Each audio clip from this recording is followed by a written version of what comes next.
Okay, I want to welcome to the podcast now some people who do something that's very special. It has to do with gluten-free products. You've probably seen gluten-free products. I know I have. I've seen them in stores all over the area and frankly, all over the country. And you know what else I've been seeing? I've been seeing these products that are made right here in South Salt Lake that are being distributed all over the country. I've seen them in Costco's, Targets, all sorts of places, gluten-free. And I want to talk to somebody who is making these gluten-free products. And if you think they taste not so great, up until now, maybe that's true. Kim and Doug Hewitt, welcome to the podcast. Thank you for having us. Bill. Sure. Now these gluten-free products, I have been purchasing them. I've got your cookies and cakes and breads, and this is the pancake and waffle mix that I purchased. Gluten-free is not something that I would ordinarily want, but it is something I want. What is it you do to make this stuff taste normal and really good? Well, it starts with our high quality ingredients and our formulations. So Okay. It took 4 years to develop a lot of these recipes. And over the years, we continue to develop new recipes. And How did you get into this? Why did you start doing gluten-free in the first place? my husband was diagnosed celiac, and he had a really hard time with gluten-free food at the time. It was just not so good. No. And he cheated a lot. And that caused a lot of pain, a lot of suffering for him. So I thought I would develop some products, try to make some recipes or something. I started out going to the store like everyone else, buying the mixes that were available. Yes. And found out they weren't that great. And so I started on this whole gluten-free adventure and started developing and creating formulas. And Sitting to your right, indeed sitting to your right now is your husband, Doug Hewitt. Hi, Doug. Hi, Bill. So what happened? What was it? What is it like with this celiac stuff, or when you eat gluten? What is gluten, and what causes the problems? Well, first of all, people that are starting to become gluten-free live in a world of denial. So we sit there and say, well, I can still eat that. That works just fine. And so what it is, it's the protein that's in the wheat. Okay. And so what happens is that protein gets in the lining of stomachs. And because there's not as many enzymes in today's wheat as there used to be, the enzyme, the protein breaks down the lining of the stomach, and it starts to create what is called leaky gut issues. And then with that come a whole host of different type of autoimmune. Okay, so they've had gluten-free, but Kim says you cheated. What does that mean? Well, it means that if I was in meetings, for example, in New York or something like that, and I was eating and everybody was having a croissant, I'd just jump in too. And what'd that make you feel like? Sick to my stomach No kidding. and intestines. Okay, so Kim, you were dedicated to this stuff just for your husband. yes, And the reason was because the stuff just didn't taste as good.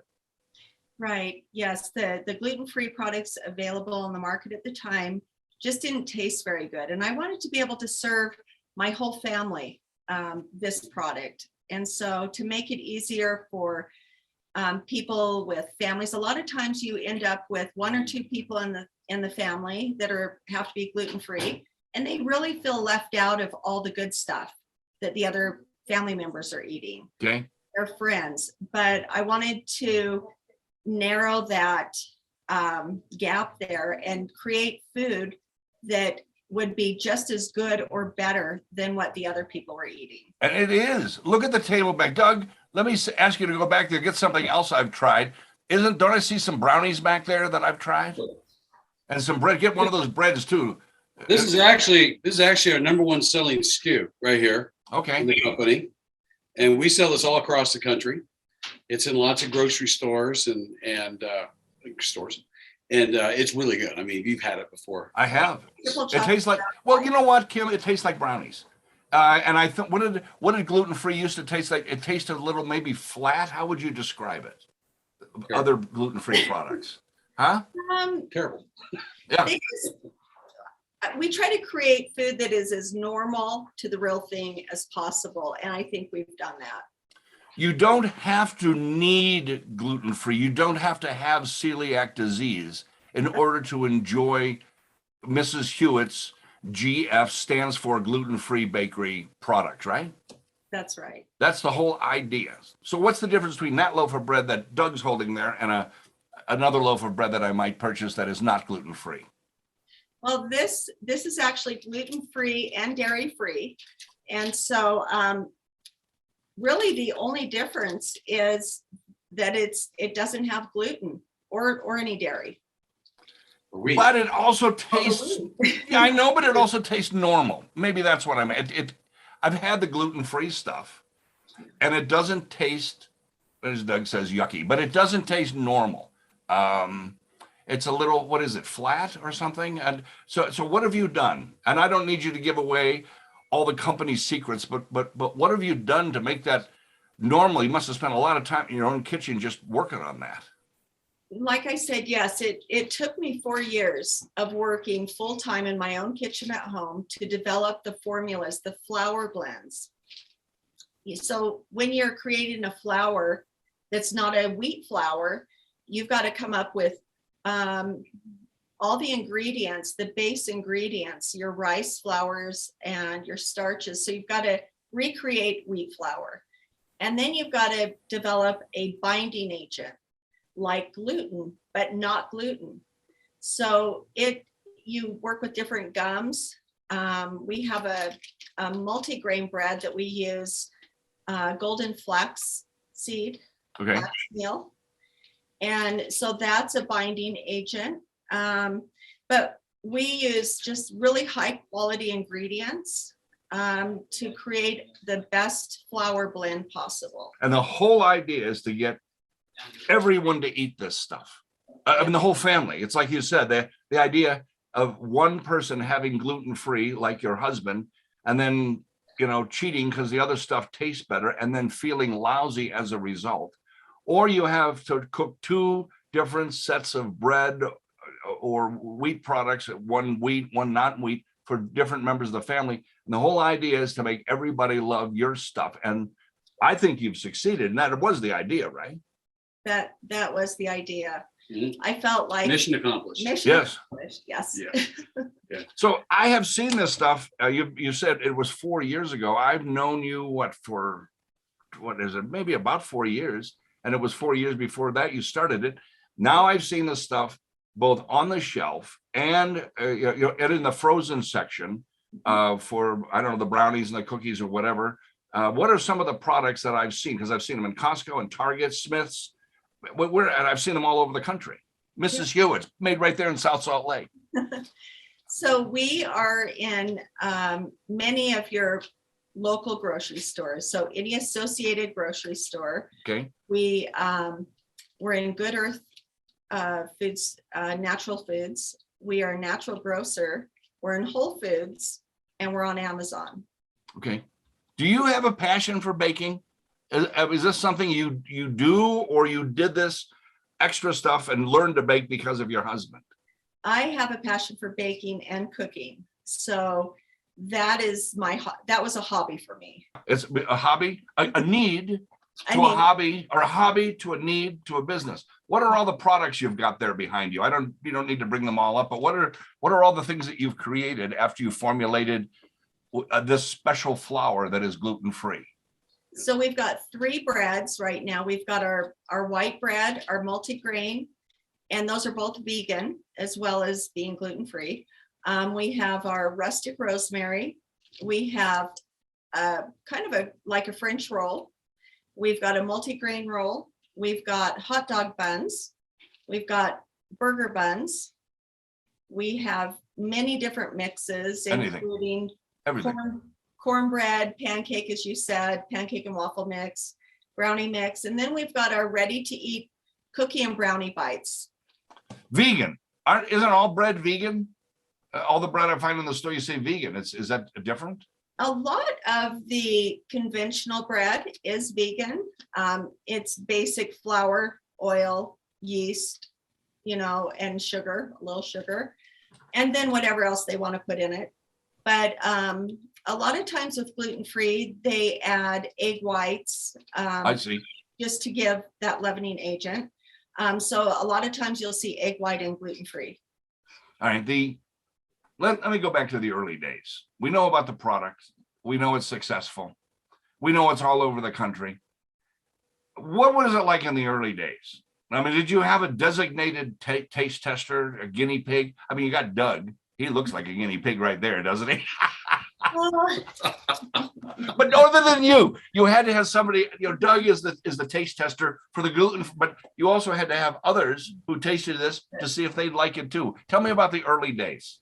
The early days. So I was baking almost every day, and I did need taste testers. And so I used my neighbors, and I would just go deliver treats to them. And that's kind of how this business started.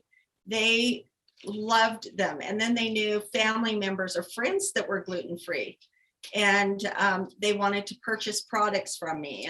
And so it really just grew from this whole thing was kind of a whirlwind situation. Did the guinea pig say yuck at first to some of the experiments? Not really. I wouldn't give those out. But Oh no, there you go. Because you were the guinea. Pardon me? They would go in the trash, Bill. They would never see the light of day. That's right, because Kim would taste them first. Of course. Right. Why did I even ask that question? You wouldn't put something out that tasted horrible, but Right. you had to perfect this. You had to make changes. And most of the time, well, the ones I gave out as samples, they didn't realize they were eating gluten-free. They would call me and ask, did you make this, or where do I buy it? And I said, well, it's gluten-free. And they couldn't believe that they were eating gluten-free. And then they would tell me, well, I know someone that's gluten-free that really needs this. And that's how it started. Yeah. What's your favorite? Yeah. What do your fans tell you are the favorite? I mean, you have many products there, and people are going to eat all of those things. But what is one of the favorites? You already told me the brownie bites are one of the biggest sellers.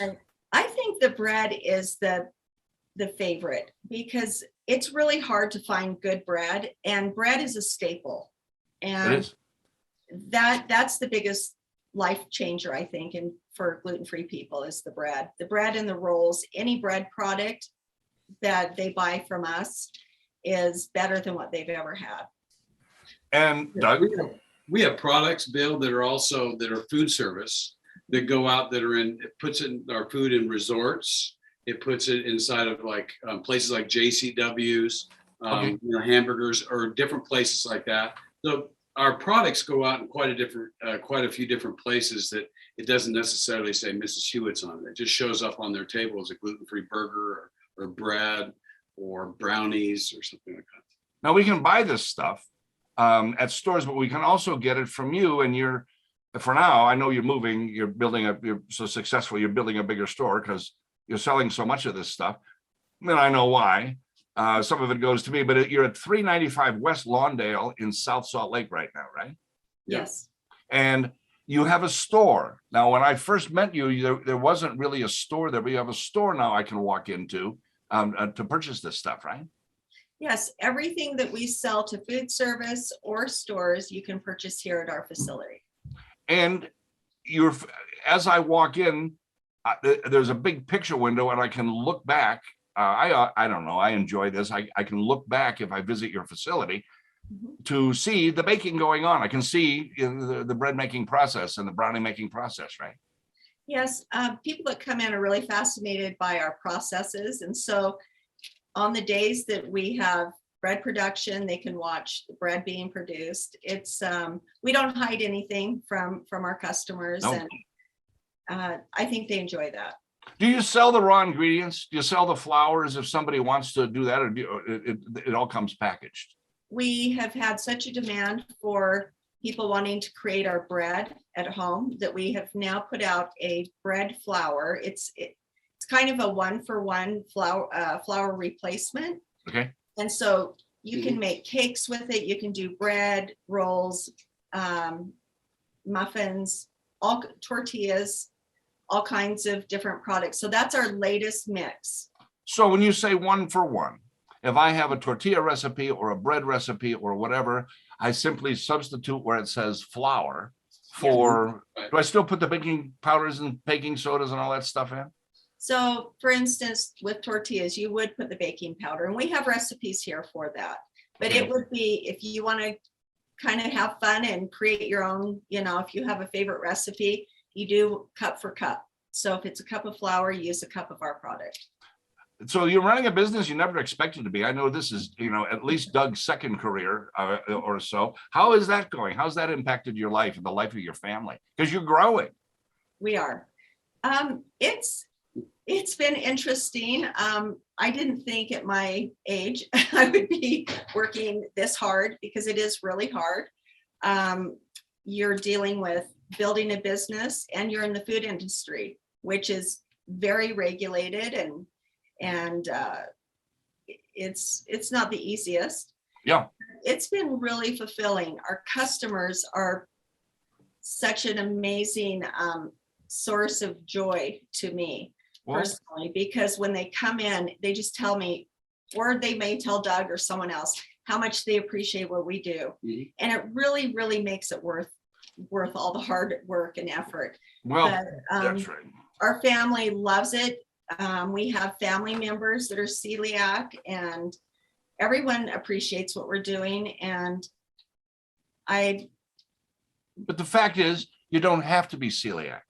I think No. that's one of the keys. It's one of the keys of why I wanted to do this interview. Because yes, being celiac can be a handicap. You might not get to enjoy some of the baked goods that others might enjoy and feel good after eating it.